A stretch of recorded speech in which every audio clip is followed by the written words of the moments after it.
Hi good morning. നമുക്ക് ഇന്നൊരു തോരൻ ഉണ്ടാക്കിയാലോ. സാധാരണ നമ്മൾ ഈ ഒരു തോരൻ ഉണ്ടാക്കാറില്ല, പക്ഷെ നല്ല ടേസ്റ്റ് ആണ് കേട്ടോ ഇങ്ങനെ തോരൻ ഉണ്ടാക്കിയിട്ടുണ്ടെങ്കിൽ. എന്ത് തോരനാണെന്ന് വെച്ചിട്ടുണ്ടെങ്കിൽ നമ്മുടെ സോയ ചങ്ക്സ് ഉപയോഗിച്ചിട്ടുള്ള ഒരു തോരനാണ്. വളരെ സിമ്പിൾ ആയിട്ടുള്ള റെസിപ്പിയാണ്. അപ്പോൾ എങ്ങനെയാണ് നമുക്ക് നമ്മുടെ സോയ ചങ്ക്സ് തോരൻ റെഡിയാക്കുന്നത് നോക്കാം. നമുക്ക് നമ്മുടെ ഇൻഗ്രീഡിയൻസ് നോക്കാം. ഞാനിപ്പോൾ ഒരു പാക്കറ്റ് സോയ ചങ്ക്സ് എടുത്തിട്ടുണ്ട്. അതിലേക്കൊരു 1/2 കപ്പ് തേങ്ങ ചിരവിയതെടുത്തിട്ടുണ്ട്. പിന്നെ നമുക്ക് വേണ്ടത് 3 അല്ലി വെളുത്തുള്ളി, 3 ഉള്ളി, 2 പച്ചമുളക്. പച്ചമുളക് നമ്മുടെ എരിവനുസരിച്ച് ചേർക്കുക. പിന്നീടുള്ള കാര്യങ്ങളൊക്കെ നമ്മുടെ വീട്ടിലെപ്പോഴും കോമൺ ആയിട്ടുള്ള കാര്യങ്ങളാണ്. അത് ഞാൻ ചേർക്കുമ്പോൾ പറയാം കേട്ടോ. അപ്പോൾ ആദ്യം നമ്മൾ ചെയ്യേണ്ട കാര്യം എന്താണെന്ന് വെച്ചാൽ വെള്ളം നന്നായിട്ട് തിളപ്പിച്ചതിന് ശേഷം നമ്മുടെ സോയ ചങ്ക്സ് ഒരു 5 മിനിറ്റ് ഒന്ന് സോക്ക് ചെയ്യുക. 5 മിനിറ്റിൽ കൂടുതൽ സോക്ക് ചെയ്യേണ്ട. വലിയ സോയ ചങ്ക്സിനേക്കാൾ നല്ലത് ഈ ഒരു റെസിപ്പി ഉണ്ടാക്കാൻ മീഡിയം വലിപ്പമുള്ള സോയ ചങ്ക്സ് ആണ്. തീരെ ചെറിയ സോയ ചങ്ക്സ് അത്ര ടേസ്റ്റ് ഉണ്ടാവില്ല. അപ്പോൾ ഈ മീഡിയം വലിപ്പമുള്ള സോയ ചങ്ക്സ് ആണെങ്കിൽ നന്നായിരിക്കും. നമുക്ക് വെള്ളം തിളപ്പിച്ചിട്ട് ഇതൊരു 5 മിനിറ്റ് സോക്ക് ചെയ്യാം. ആ സമയത്ത് നമുക്ക് ഇതിൻ്റെ അരപ്പും കൂടി റെഡിയാക്കി എടുക്കാം. അപ്പോൾ നമ്മൾ മിക്സിയുടെ ജാർ എടുത്തിട്ടുണ്ട് അരപ്പ് റെഡിയാക്കാനായിട്ട്. ഇതിലേക്ക് നമ്മൾ എടുത്ത് വെച്ചിരിക്കുന്ന ഉള്ളി, വെളുത്തുള്ളി, പച്ചമുളക്, അതുപോലെ തന്നെ ഒരു 4-5 ഇതൾ കറിവേപ്പില, ഇത്രയും ചേർത്തിട്ട് ആദ്യം ഒന്ന് കറക്കിയെടുക്കുക. ഇതൊന്ന് അരഞ്ഞു കിട്ടാൻ വേണ്ടിയിട്ടാണ് ആദ്യം ഒന്ന് കറക്കിയെടുക്കുന്നത്.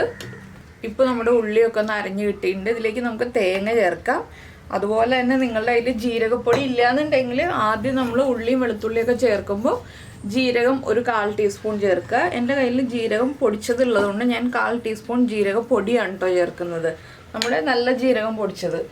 ഇതിൻ്റെ കൂടെ ഒരു 1/4 ടീസ്പൂൺ മഞ്ഞൾപ്പൊടി, ഇത്രയും ചേർത്തിട്ട് ഒന്നുകൂടി ഒന്ന് പൾസ് ചെയ്തെടുക്കാം. ഇനി അരയണ്ട, പൾസ് ചെയ്താൽ മതി.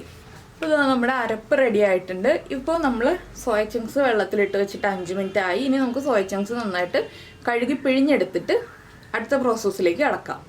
ഇപ്പോൾ നമ്മൾ സോയ ചങ്ക്സ് ചൂടുവെള്ളത്തിൽ നിന്ന് മാറ്റിയതിന് ശേഷം 2-3 പ്രാവശ്യം കഴുകി നന്നായി പിഴിഞ്ഞിട്ട് നമ്മൾ അരപ്പ് റെഡിയാക്കി അതേ ജാറിലേക്ക് തന്നെ ഇട്ടിട്ടുണ്ട്. അരപ്പ് മാറ്റിയിട്ട് അതേ ജാറിലേക്ക് തന്നെ ഇട്ടിട്ടുണ്ട്. ഞാൻ ആ ജാറ് കഴുകിയിട്ടൊന്നുമില്ല കേട്ടോ.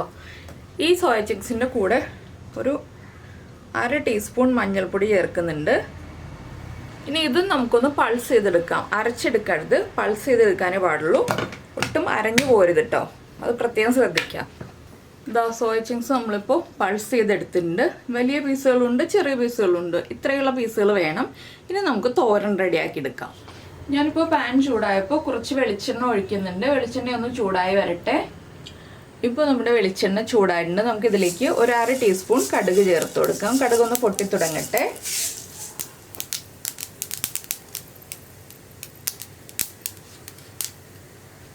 കടുക് പൊട്ടി കഴിയുമ്പോൾ 3 വറ്റൽമുളകും 1 തണ്ട് കറിവേപ്പിലയും ചേർക്കാം.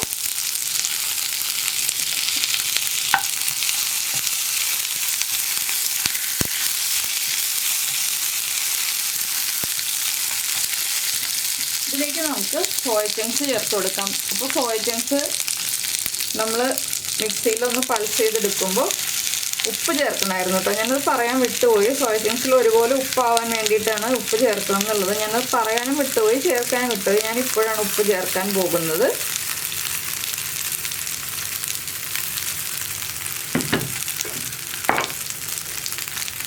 സോയ ചങ്ക്സിന് നമ്മുടെ അരപ്പിനും ആവശ്യമായ ഉപ്പ് ചേർത്തിട്ട് നന്നായിട്ടൊന്ന് ഇളക്കി മിക്സ് ചെയ്യുക.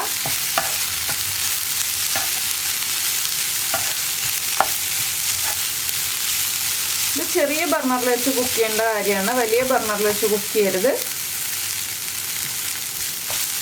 വലിയ ബർണറിൽ വെച്ച് കുക്ക് ചെയ്തിട്ടുണ്ടെങ്കിൽ വേഗം കുക്കായി കിട്ടില്ല. അതുകൊണ്ടാണ് ചെറിയ ബർണറിൽ വെച്ച് കുക്ക് ചെയ്യാന്ന് പറയുന്നത്. ഇനി ലോ ഫ്ലെയിമിലാക്കിയിട്ട് ഒരു 3 മിനിറ്റ് ഒന്ന് അടച്ചു വയ്ക്കണം. ആവിയിൽ സോയ ചങ്ക്സ് ഒന്ന് കുക്കാവണം. തിളച്ച വെള്ളത്തിൽ കുക്കായിട്ടുണ്ടെങ്കിലും ഒന്നുകൂടി ഒന്ന് ആവിയിൽ കുക്കായി ആ ഉപ്പൊക്കെ സോയ ചങ്ക്സിലേക്ക് പിടിച്ചു വരണം. അതിനാണ് നമ്മൾ അടച്ചു വയ്ക്കാൻ പോകുന്നത്. ലോ ഫ്ലെയിമിലായിരിക്കണം കേട്ടോ. ഇപ്പോൾ നമ്മൾ സോയ ചങ്ക്സ് അടച്ചു വെച്ചിട്ട് 3 മിനിറ്റ് കഴിഞ്ഞു. ഇനി നമുക്കിതിലേക്ക് അരപ്പും കൂടി ചേർത്ത് കൊടുത്തിട്ട് മിക്സ് ചെയ്ത് വീണ്ടും അടച്ചു വയ്ക്കാം. അരപ്പും കുക്കായി വരണം. അതുപോലെ തന്നെ സോയ ചങ്ക്സിലേക്ക് ആ അരപ്പിൽ നമ്മൾ പച്ചമുളക് അരച്ചതിൻ്റെ ആ എരിവൊക്കെ ഒന്ന് പിടിച്ചു വരണം.